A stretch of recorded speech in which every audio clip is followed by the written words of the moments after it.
Hello, everyone. Happy Monday. Oh, big hair today, apparently.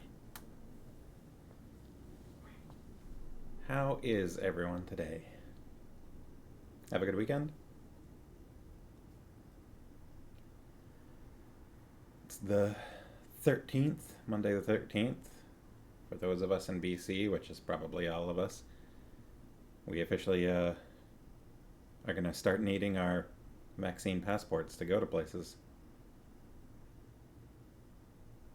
I've got to actually. It's bad, but I still haven't registered mine yet. Um, I keep being distracted by one thing or another. Okay, I'll do it. Maybe I'll do that first thing after I finish the stream tonight. I'll try and remember to do that first thing after we get through this next chapter. Exciting chapters we're in right now. Pretty sure Farmos is here. I don't know if anyone else is yet. There's Farmos. Farmos is here.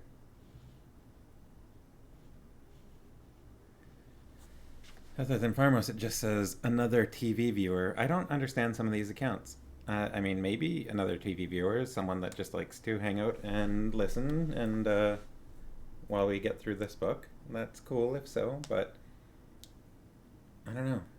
I'm wondering whether that is actually a person behind that account, or if it's just a. I don't know why there would be bot accounts on Twitch, but maybe there is. Parmo says, I wonder if that's like a non-Twitch listener who doesn't have an account. Yeah, maybe. Well, if there's anyone in watching these videos that doesn't come and chat with us, feel free to.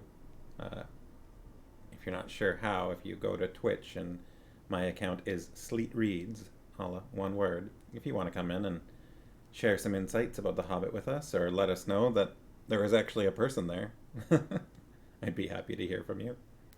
But, if you just want to hang out and listen, that's cool too. Hey, it's the Sharkies! Hello, Sharkies. How was your weekend? Do anything fun and exciting? Getting ready for Halloween, perhaps? I know Farmos has been plotting Halloween decoration plans for our place. We, the past couple of years, we have, decorated our house in different ways. We did a sort of a jungle dinosaur theme one year, and, had sort of like tropical ferns and things outside and green lights outside our place, and we put some music on a speaker for people to hear as they were coming up, like Walk the Dinosaur and Jungle Boogie. And I dressed up like a dinosaur. Well, we both did. Farmos had sort of a pterodactyl. Yeah, we were dinosaurs. Of course, that was our pandemic Halloween, so we had a grabby claw to give out candies. And then, come on here. Sorry, my overlay is just not detecting Twitch. There we go. Sharky's going for my cell phone and Chromecast, since the missus has a free baking class she's doing nearby. Oh, that's exciting. It smells good in here, not because of baking, but Farmos is making some chicken verde in the crock pot right now. So that smells very tasty and is going to have me... Oh, slow cooker. Yeah. It's going to have me thinking of food. Happens to be the same time as this stream. Oh, well, that's okay. It means there'll probably be some delicious goodies when we're done here, right? Anything in particular getting baked, or is it just a theory class? I doubt that's the case, knowing you guys. And then, yeah, another Halloween here. We did an aliens theme, like a space and UFOs and stuff. Farmer says, oh, the chicken verde hardly counts as cooking. Well, whatever. You gotta know what to throw in. It still counts. It's gonna have delicious food at the end of it. But yeah, the Aliens theme. Again, kind of spacey music. We had like the X-Files theme playing and stuff. And uh, I think each year we have had some kids that were a little afraid of our place, which, haha. Somebody's got to be the spooky house. Cardamom braided bread. Ooh, braided bread. That's tasty. Barmos found the best thrift store dress to be an alien. We visited with Eriker this weekend. But I don't see her in the chat just yet. Yeah. Just hung out, played some video games, watched an episode or two of anime. We were watching this one called Cautious Hero, which is about this guy that gets summoned to another world to try and save this other world and, given magic and stuff, but he's extremely overly cautious to a fault. Like the very first sort of slime monster they come across, he unloads every skill he has. Like it dies with the first, fireball that he casts on it, and then he hits it about 50 more times with various nuclear explosions and things. It's a pretty funny show, although it gets a little dark towards the end. Probably not suitable for children, but it is very funny. Sharkies are doing their thrift store visit tomorrow. Had to postpone as you had a migraine that lasted since the night before.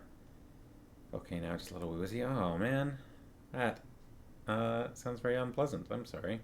Migraines suck. They just, it's such an unpleasant experience, and not knowing how long it's going to last or what. Yeah. Well, I'm sorry you went through that, but I'm glad that you are feeling mostly better. I will try to be somewhat soft-spoken. I will try not to scream at you too much tonight.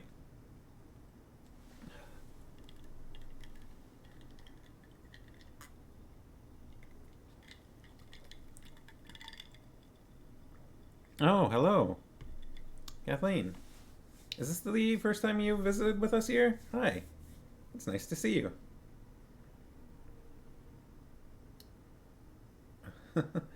You're coming in somewhat late into the book. We haven't quite started today's chapter yet, but we are getting pretty close to the end. We have just recently had a conversation with Smaug, between Bilbo and Smaug. Finally made it. It's nice to have you here. And then after that, Smaug tried to ambush them outside the mountain and smash their entrance, trapping the dwarves and Bilbo on the inside. So they had to kind of creep through his lair, taking some treasures along with them in the process. And they got back outside the front gate, and they are wondering where Smaug might be at the moment. The next chapter, yes, you have read it, yeah, as have I. We are getting to tonight is titled Fire and Water, chapter 14. That's a nice camera, actually adjusted to the image right away, so we can see the warriors with their bows and their shields and flames. I wonder what might be happening here tonight. And we have had some discussion about what we might read next. I think we've got a few favorites so far, but I think so far in the lead is A Wizard of Earthsea by Ursula Le Guin, which is another favorite of mine. And it's always fun because, we read a chapter and then we talk about it and dissect some of the little tidbits and details that have come out during the chapter, which I have found, I've read this book many times, but reading it this slowly and going over all of the fine details, I have noticed some things that I probably didn't pick up on before. Some interesting details about the nature of elves and the different types of elves and things like that, and of skin changers like Bjorn. and some bits about some of the wizards as well. And I think also really kind of picking up on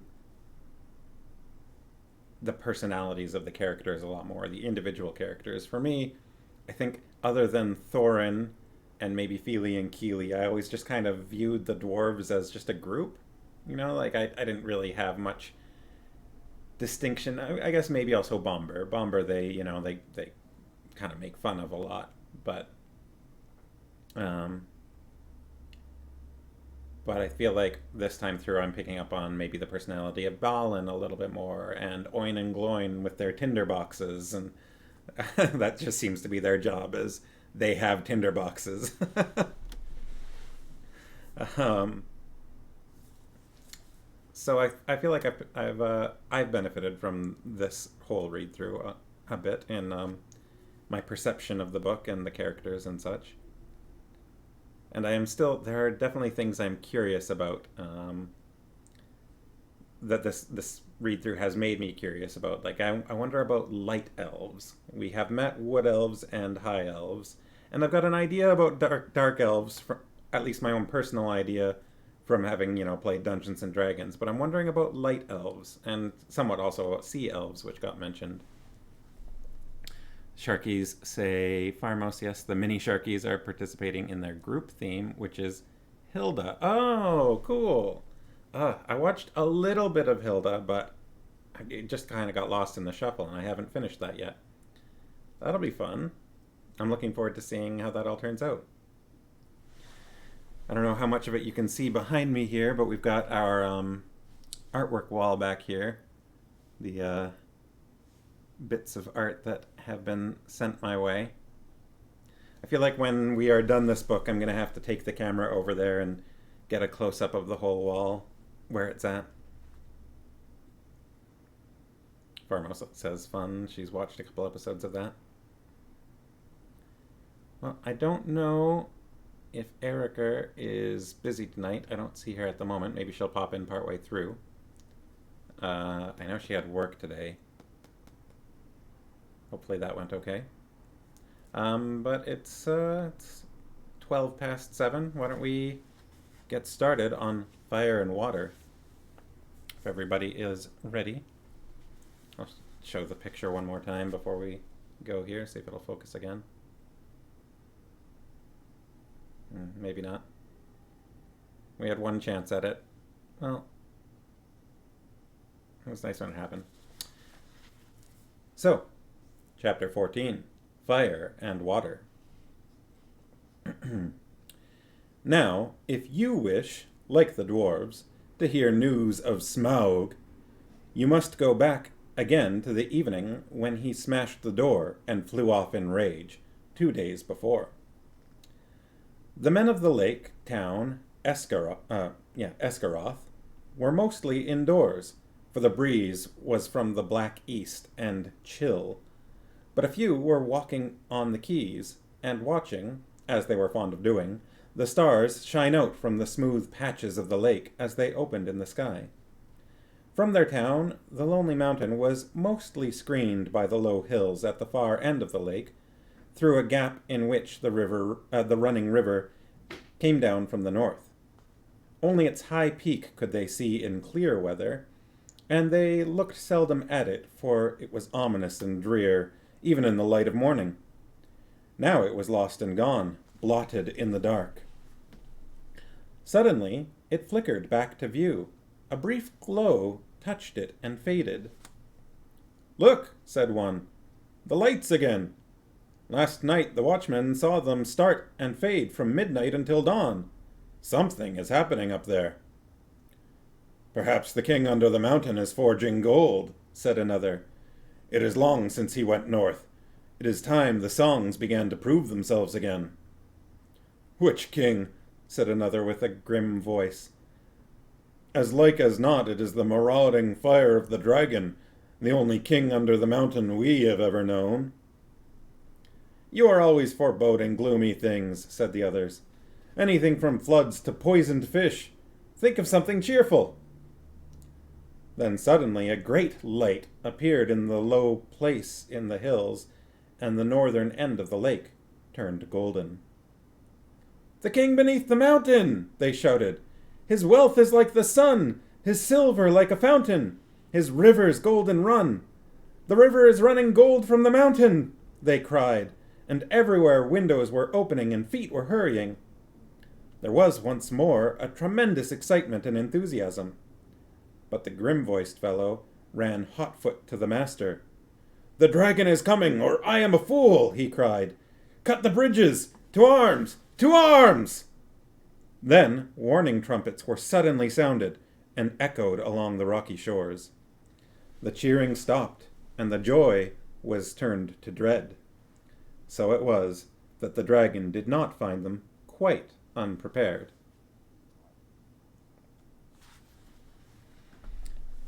The Sharkies finds himself misreading it as escargoth.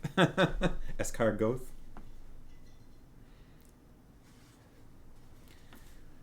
Before long, so great was his speed, they could see him as a spark of fire rushing towards them and growing ever huger and more bright, and not the most foolish doubted that the prophecies had gone rather wrong. Still, they had a little time. Every vessel in the town was filled with water, every warrior was armed, every arrow and dart was ready, and the bridge to the land was thrown down and destroyed before the roar of Smaug's terrible approach grew loud, and the lake rippled red as fire beneath the awful beating of his wings. I wonder why they destroyed the bridge exactly. Amid shrieks and wailing and the shouts of men, he came over them, swept towards the bridges, and was foiled. The bridge was gone. Well, there we go. And his enemies were on an island in deep water, too deep and dark and cool for his liking. If he plunged into it, a vapor and a steam would arise enough to cover all the land with a mist for days. But the lake was mightier than he. It would quench him before he could pass through. Roaring, he swept back over the town.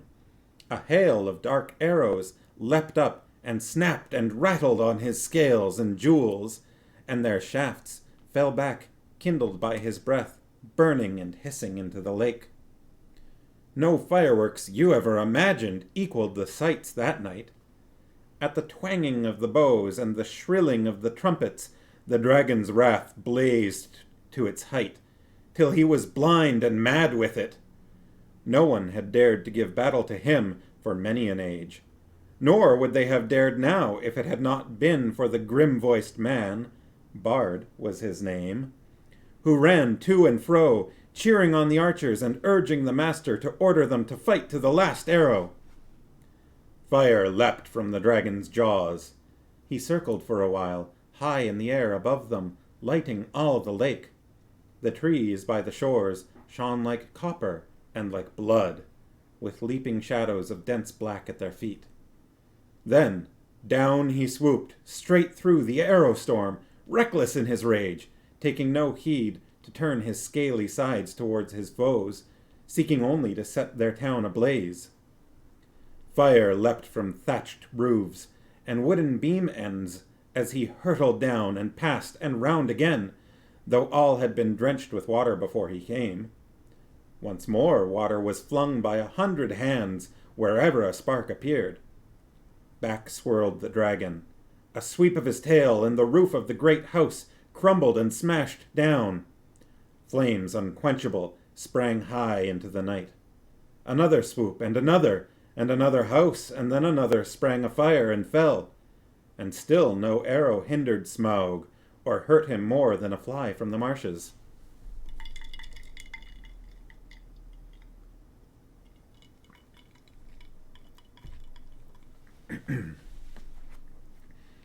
Already men were jumping into the water on every side. Women and children were being huddled into laden boats in the market pool. Weapons were flung down. There was mourning and weeping, where but a little time ago the old songs of mirth to come had been sung about the dwarves. Now men cursed their names. The master himself was turning to his great gilded boat, hoping to row away in the confusion and save himself. Soon all the town would be deserted and burnt down to the surface of the lake. That was the dragon's hope. They could all get into boats, for all he cared. There he could have fine sport hunting them, or they could stop till they starved. Let them try to get to land, and he would be ready. Soon he would set all the shoreland woods ablaze and wither every field and pasture. Just now he was enjoying the sport of town baiting more than he had enjoyed anything for years. But there was still a company of archers that held their ground among the burning houses. Their captain was Bard, grim-voiced and grim-faced, whose friends had accused him of prophesying floods and poisoned fish, though they knew his worth and courage. He was a descendant in long line of Girion, Lord of Dale, whose wife and child had escaped down the running river from the ruin long ago. Now he shot with a great yew bow, till all his arrows but one were spent. The flames were near him. His companions were leaving him. He bent his bow for the last time. Suddenly, out of the dark, something fluttered to his shoulder. He started, but it was only an old thrush. Unafraid, it perched by his ear, and it brought him news. Marveling, he found he could understand its tongue, for he was of the race of Dale. "Wait, wait," it said to him. "The moon is rising. Look for the hollow of the left breast as it flies and turns above you." And while Bard paused in wonder, it told him of tidings up in the mountain, and of all that it had heard. Then Bard drew his bowstring to his ear. The dragon was circling back, flying low, and as he came, the moon rose above the eastern shore and silvered his great wings. "Arrow," said the bowman, "Black Arrow, I have saved you to the last. You have never failed me, and always I have recovered you. I had you from my father, and he from old. If ever you came from the forges of the true king under the mountain, go now and speed well." The dragon swooped once more lower than ever, and as he turned and dived down, his belly glittered white with sparkling fires of gems in the moon, but not in one place. The great bow twanged. The black arrow sped straight from the string, straight for the hollow by the left breast where the foreleg was flung wide.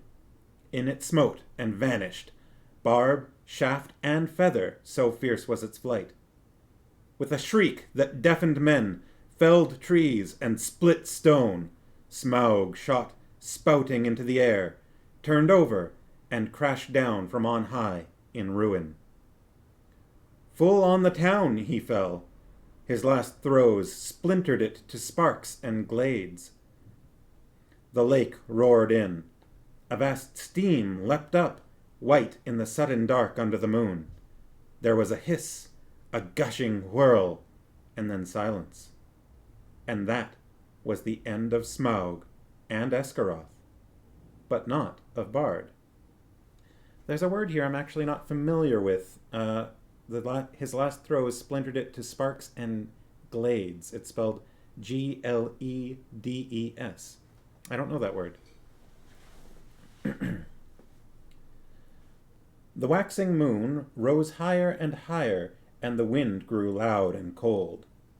It twisted the white fog into bending pillars and hurrying clouds, and drove it off to the west to scatter in tattered shreds over the marshes before Mirkwood. Then the many boats could be seen dotted dark on the surface of the lake, and down the wind came the voices of the people of Esgaroth, lamenting their lost town and goods and ruined houses. But they had really much to be thankful for, had they thought of it, though it could hardly be expected that they should just then. 3/4 of the people of the town had at least escaped alive. Their woods and fields and pastures and cattle and most of their boats remained undamaged, and the dragon was dead. What that meant, they had not yet realized. They gathered in mournful crowds upon the western shores, shivering in the cold wind, and their first complaints and anger were against the master, who had left the town so soon, while some were still willing to defend it. "He may have a good head for business, especially his own business," some murmured, "but he is no good when anything serious happens." And they praised the courage of Bard and his last mighty shot. "If only he had not been killed," they all said, "we would make him a king. Bard, the dragon shooter of the line of Girion. Alas that he is lost." And in the very midst of their talk, a tall figure stepped from the shadows. He was drenched with water, his black hair hung wet over his face and shoulders, and a fierce light was in his eyes. "Bard is not lost!" he cried. "He dived from Esgaroth when the enemy was slain. I am Bard of the line of Girion. I am the slayer of the dragon." "King Bard! King Bard!" they shouted, but the master ground his chattering teeth. "Girion was Lord of Dale, not King of Esgaroth," he said. "In the Lake Town we have always elected masters from among the old and wise, and have not endured the rule of mere fighting men. Let King Bard go back to his own kingdom. Dale is now freed by his valor, and nothing hinders his return. And any that wish can go with him, if they prefer the cold stones under the shadow of the mountain to the green shores of the lake. The wise will stay here and hope to rebuild our town, and enjoy again in time its peace and riches."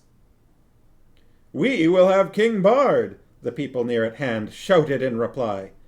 "We have had enough of the old men and the money counters."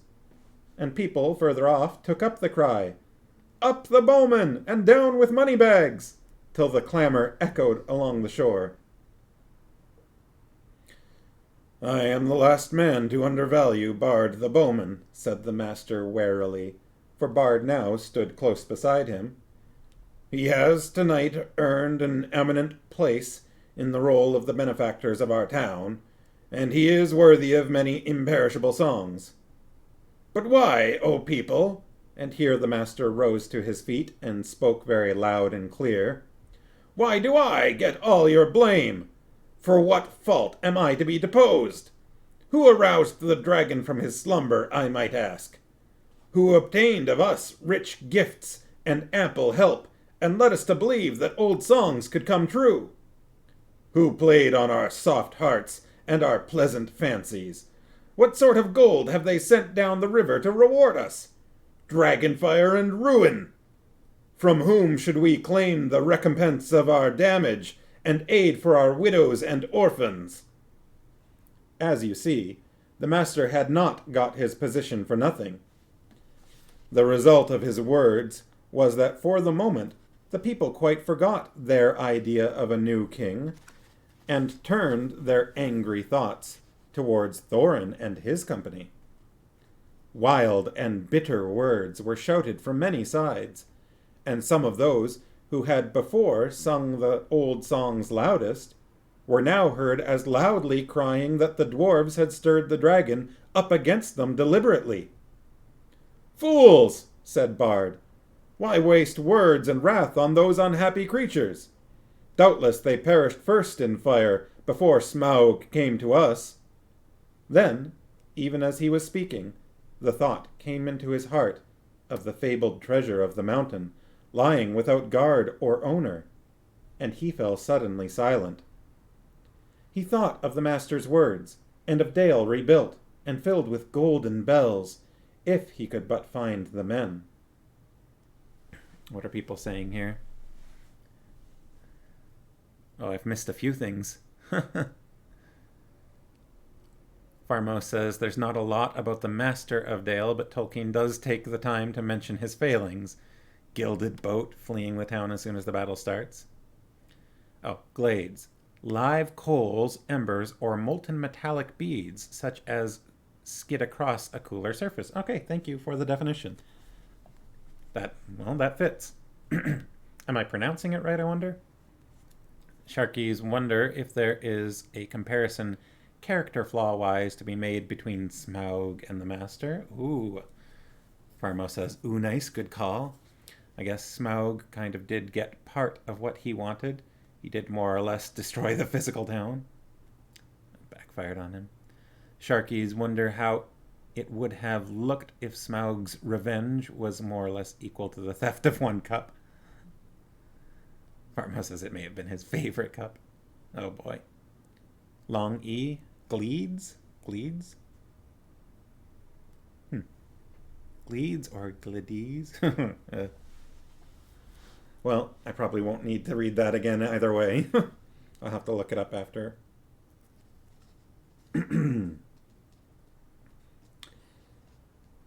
At length, he spoke again. "This is no time for angry words, master, or for considering weighty plans of change. There is work to do. I serve you still, though after a while I may think again of your words and go north with any that will follow me." Then he strode off to help in the ordering of the camps and in the care of the sick and the wounded. But the master scowled at his back as he went, and remained sitting on the ground. He thought much, but said little, unless it was to call loudly for men to bring him fire and food. Think he'd have had enough fire by now. Now, everywhere Bard went, he found talk running like fire among the people concerning the vast treasure that was now unguarded. Men spoke of the recompense for all their harm that they would soon get from it, and wealth over and to spare with which to buy things from the south, and it cheered them greatly in their plight. That was well, for the night was bitter and miserable. Shelters could be contrived for few, the master had one, and there was little food, even the master went short. Many took ill of wet and cold and sorrow that night, and afterwards died, who had escaped uninjured from the ruin of the town. And in the days that followed, there was much sickness and great hunger. Meanwhile, Bard took the lead, and ordered things as he wished, though always in the master's name, and he had a hard task to govern the people and direct the preparations for their protection and housing. Probably most of them would have perished in the winter that now hurried after autumn, if help had not been to hand. But help came swiftly, for Bard had at once had speedy messengers sent up the river to the forest to ask the aid of the king of the elves of the wood, and these messengers had found a host already on the move, although it was then only the third day after the fall of Smaug. The Elven King had received news from his own messengers and from the birds that loved his folk, and already knew much of what had happened. Very great indeed was the commotion among all things with wings that dwelt on the borders of the desolation of the dragon. The air was filled with circling flocks, and their swift-flying messengers flew here and there across the sky. Above the borders of the forest there was whistling, crying, and piping. Far over Mirkwood tidings spread. "Smaug is dead!" Leaves rustled, and startled ears were lifted. Even before the Elven King rode forth, the news had passed west, right to the pine woods of the Misty Mountains. Bjorn had heard it in his wooden house, and the goblins were at council in their caves. "That will be the last we shall hear of Thorin Oakenshield, I fear," said the king. "He would have done better to have remained my guest." "It is an ill wind all the same," he added, "that blows no one any good." For he, too, had not forgotten the legend of the wealth of Thror. So it was that Bard's messengers found him now marching with many spearmen and bowmen, and crows were gathered thick above him, for they thought that war was awakening again, such as had not been in those parts for a long age. But the king, when he received the prayers of Bard, had pity, for he was the lord of a good and kindly people. So, turning his march, which had at first been direct towards the mountain, he hastened now down the river to the long lake. He had not boats or rafts enough for his host, and they were forced to go the slower way by foot, but great store of goods he sent ahead by water. Still, elves are light-footed, and though they were not these days much used to the marshes and the treacherous lands between the forest and the lake, their going was swift. Only 5 days after the death of the dragon, they came upon the shores and looked on the ruins of the town. Their welcome was good, as may be expected, and the men and their master were ready to make any bargain for the future in return for the Elven King's aid. Their plans were soon made. With the women and the children, the old and the unfit, the master remained behind, and with him were men of crafts and many skilled elves, and they busied themselves felling trees and collecting the timber sent down from the forest. Then they set about raising many huts by the shore against the oncoming winter. And also, under the master's direction, they began the planning of a new town, designed more fair and large even than before, but not in the same place. They removed northward, higher up the shore, for ever after they had a dread of the water where the dragon lay. He would never again return to his golden bed, but was stretched, cold as stone, twisted upon the floor of the shallows. There for ages his huge bones could be seen in calm weather amid the ruined piles of the old town. But few dared to cross the cursed spot, and none dared to dive into the shivering water or recover the precious stones that fell from his rotting carcass. But all the men of arms who were still able, and the most of the Elven King's array, got ready to march north to the mountain. It was thus that in 11 days from the ruin of the town, the head of their host passed the rock gates at the end of the lake and came into the desolate lands. That brings us to the end of chapter 14, which puts us on to page 308 out of 365, I believe, and the beginning of chapter 15, the gathering of the clouds. If it wants to focus, which it may not, but I think you can get a pretty good idea of what's happening there, even if it doesn't want to undo it this time. Seems like at the beginning of the stream, it must have something to do with the light changing in here that, as the evening comes on, that makes it not want to focus as well. Wonder what I can do about that. But we have soldiers with spears and swords facing what looks like another host across a plain. And off on the right, I think, is the front gate of the mountain. The Gathering of the Clouds. It's an interesting title for that chapter. Let's see, Farmos was saying apparently it is also an alternate word for a bird of prey, especially a kite. Likely the coal and ember definition meant here, though. Power vacuum! The Sharkies. More barrels, said the lakeman. Please let it not be more dwarves. Sharky says, Farmo says, that's nice at least, with all of the stuff, with keeping the dwarves captive.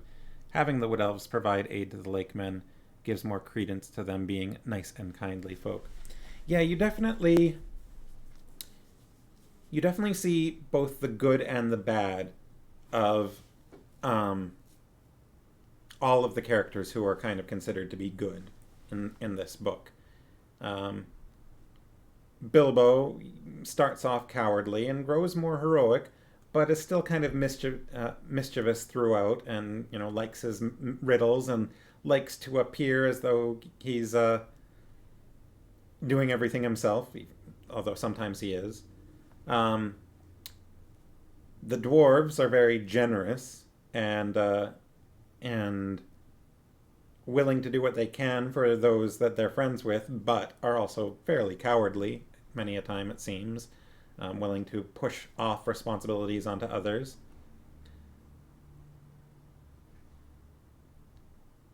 Kathleen thinks that glede was used because bird of prey as well. A double meaning, between dragon and embers. If that was intentional, I mean, which I am definitely willing to believe, like that's quite the word choice. That's I don't know, some good word play there. The men of Lake Town, on the same topic, were very excited and happy to see the dwarves and feed them and send them on their way with lots of help and supplies and ponies. With, at the moment, nothing in exchange, but they are quick to turn on each other, and quick to think of the treasure in the mountain. Everybody is quick to think of the treasure in the mountain. This is a point in everybody's character, I think. Probably least of all is Bilbo. Bilbo does become quite enchanted with the treasure, and he does, as we've talked about before, pocket the Arkenstone and forget, at least for a while, to mention it to anyone. But he's also frequently, thinking he would give up his share of the treasure just to be, warm and safe at home in his hobbit hole. The dwarves, I don't think, would go so far as to give up their share of the treasure in exchange for safety. They definitely want their treasure back. And the wood elves at least, the wood elves, I feel like Tolkien has pointed out many a time that they are good people, but this is the first time we've really seen them showing that, with their giving aid to the men of Lake Town. Prior to that, it kind of felt like Tolkien was telling us that they were good, but showing us that they were greedy and wanting to lock up the dwarves for no real reason. Well, they have a reason, but it has nothing to do with Thorin and his company. They've got a grudge against a different group of dwarves entirely, and so they're locking them up in cells. At least they're feeding them, if not well, um, but it did kind of seem like the wood elves were being kind of mean-hearted up to this point. But now, while they marched out immediately in hope of treasure, they were willing at least to put that aside to go and help the men of the lake. So that's, I think, that's good. I think that we're seeing them take a positive action.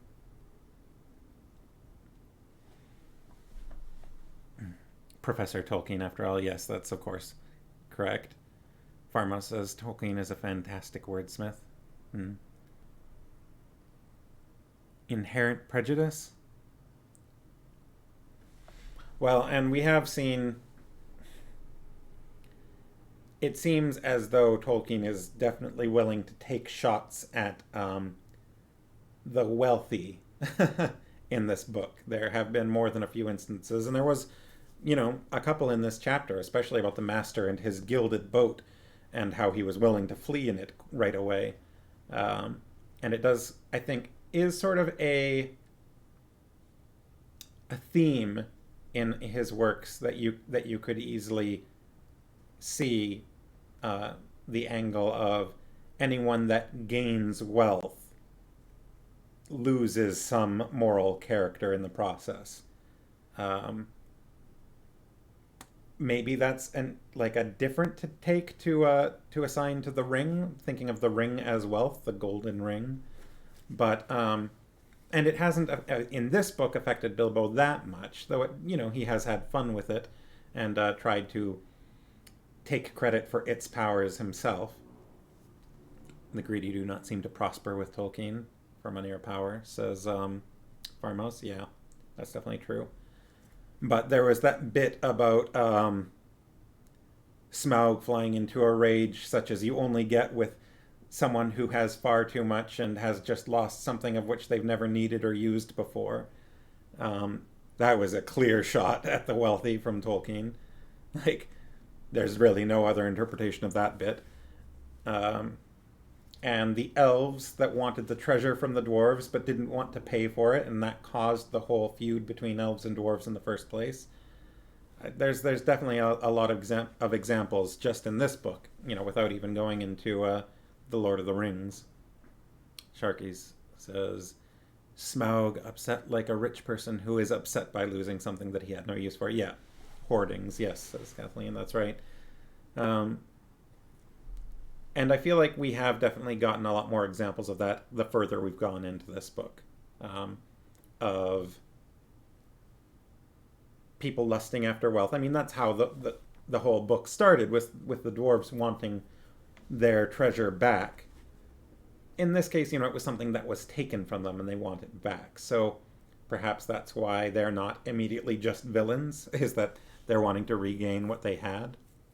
But it really does seem like the closer anyone gets to treasure in this book, the less reason the less reason remains with them. And we may yet see a little more of that to come in the last few chapters here. It's only 7:45 right now. This is a little earlier. Let's see how long the next chapter is. We have a song in there, and it goes from page 308 to 320. That's a little long to get started into, I think. Oh yeah, yay songs. Oh boy, that's definitely been a trouble. One thing about the next book we read is I don't know if any of the examples that we have picked out, or the candidates for the next book, I don't know if any of them have much in the way of songs in them. Tolkien definitely likes his songs in here.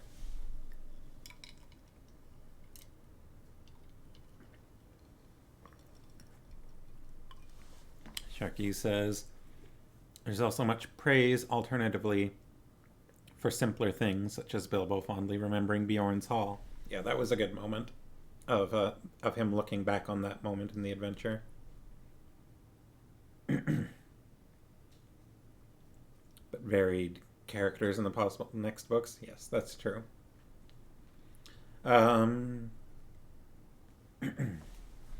Kathleen says, the further one is from the workings of the earth and natural world, the easier it is to be corrupted by the trappings of power.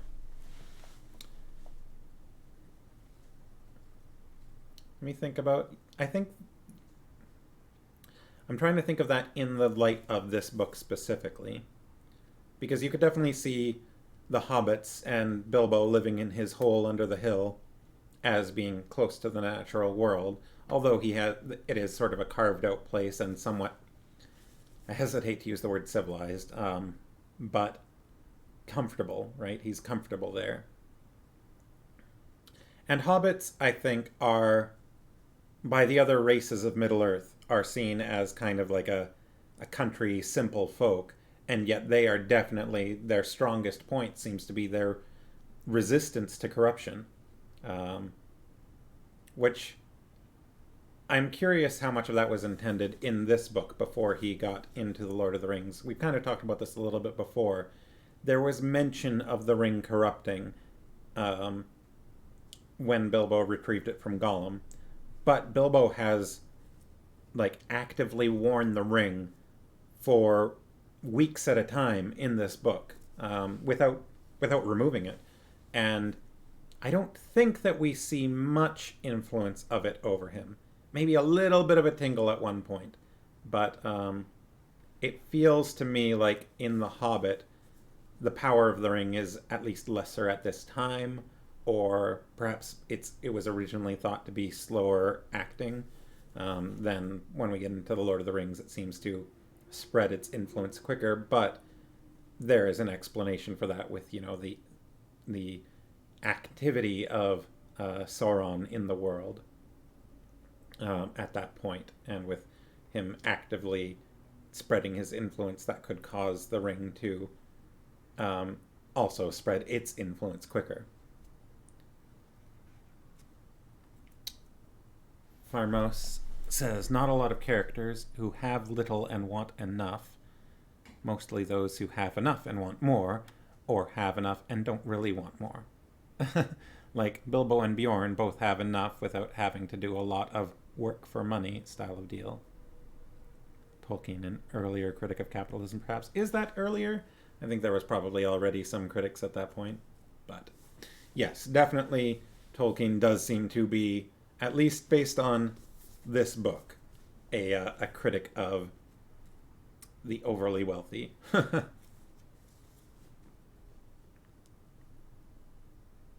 I think we'll probably make tonight a slightly shorter stream, just so that we don't get into a little bit of the next chapter and then have to stop partway through. Um, but I am looking forward to everything that's coming up. Really, I keep saying that. Every time we get to the end of a chapter, I'm saying, oh, I'm looking forward to the next chapter. There's so much interesting bits in it. But of course, that's every chapter in this book. But we're getting so close to the end of the book. It's a little bit of a melancholic feeling.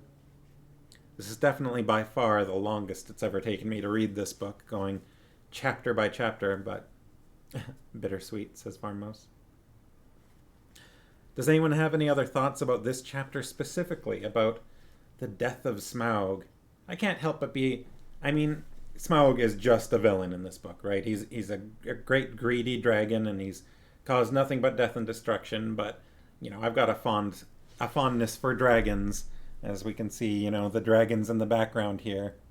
And so, Smaug falling into the lake and dying is a little sad to me, and his bones remaining there. Especially not just because dragon, not just because that's interesting to me, but because he's such an interesting character, and we only got to learn so little about him. We got bits of information about dragon fear and the dragon spell that made Bilbo want to come forward and confess everything. But I don't know, not enough. And I don't feel like you really see much of dragons otherwise in these books. In the rest of Middle Earth, we don't get many other... This is probably the most encounter with a dragon we get, which is kind of sad. But that whole scene of Smaug sweeping over the town and twirling and was described so well. I think that's probably one of the most detailed descriptions we've gotten in this book. The play-by-play of that whole battle was very interesting. And Bard, the introduction of Bard was sort of done in an interesting fashion as well. For such an important character, he didn't really come up until he was needed, and then sort of we got the details of him, in the midst of the battle. We didn't find out anything about him until everything was going down, and his black arrow and things like that, which they really, I feel like, really played up that black arrow in the Peter Jackson adaptation of the book, more so than was in here. There was also the bit in the book with... I guess they really wanted the dwarves to interact with Smaug more, so they had the bit with the molten gold that happened in that film that just obviously wasn't in here at all. That was sort of a strange moment. Farmos says a whole chapter without Bilbo. There aren't any other dragons according to Farmos in Lord of the Rings. Kathleen says, but his bones keep his treasure forevermore. Yes, that's true. Sharkies, Bilbo must have had used his luck feat to resist Smaug's enchantment. Well, and as we were mentioning, hobbits are resistant to corruption. Perhaps that includes the dragon spell. Farmo says, an internal horde, so to speak. It's interesting that Bard just kind of springs up in this chapter, yeah. The Sharkies. Here's this guy. He's important. Okay, moving on. Yeah, he was related to kings in the past. Farmo says, I wonder if he was originally going to have a larger part. Kathleen says, there are dragons in the lore. Yes, and there is mention in this book of other dragons. I think maybe of a black dragon. Smaug being described as a red gold dragon. Imagine more about them in the Silmarillion. Which I can't confirm. I imagine that there probably are, but I have not read the Silmarillion myself. Something that I really should do at some point, but it just seems like, you're not reading so much a story, it's like studying a history.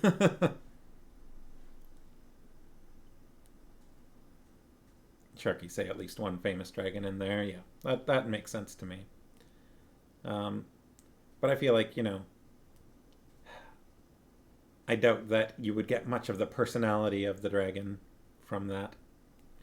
Farmos would have to add it to the pile of books she's been meaning to read. Oh boy, I definitely know that feeling. I've got a stack of them just over here myself.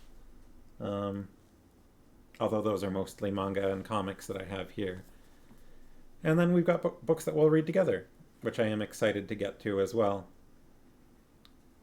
I said before that, as much as I love A Wizard of Earthsea, I do kind of hope that we pick a book that people are not super familiar with, because I'd love to share a book that I know that maybe others haven't read yet. But we'll see. And even if that doesn't end up being the case, I'm going to be happy no matter what we read. Farmo says one of her new favorite authors keeps coming out with new books, which is great, but slow down, I need to catch up. No, well, you need to speed up. She doesn't need to slow down. All right.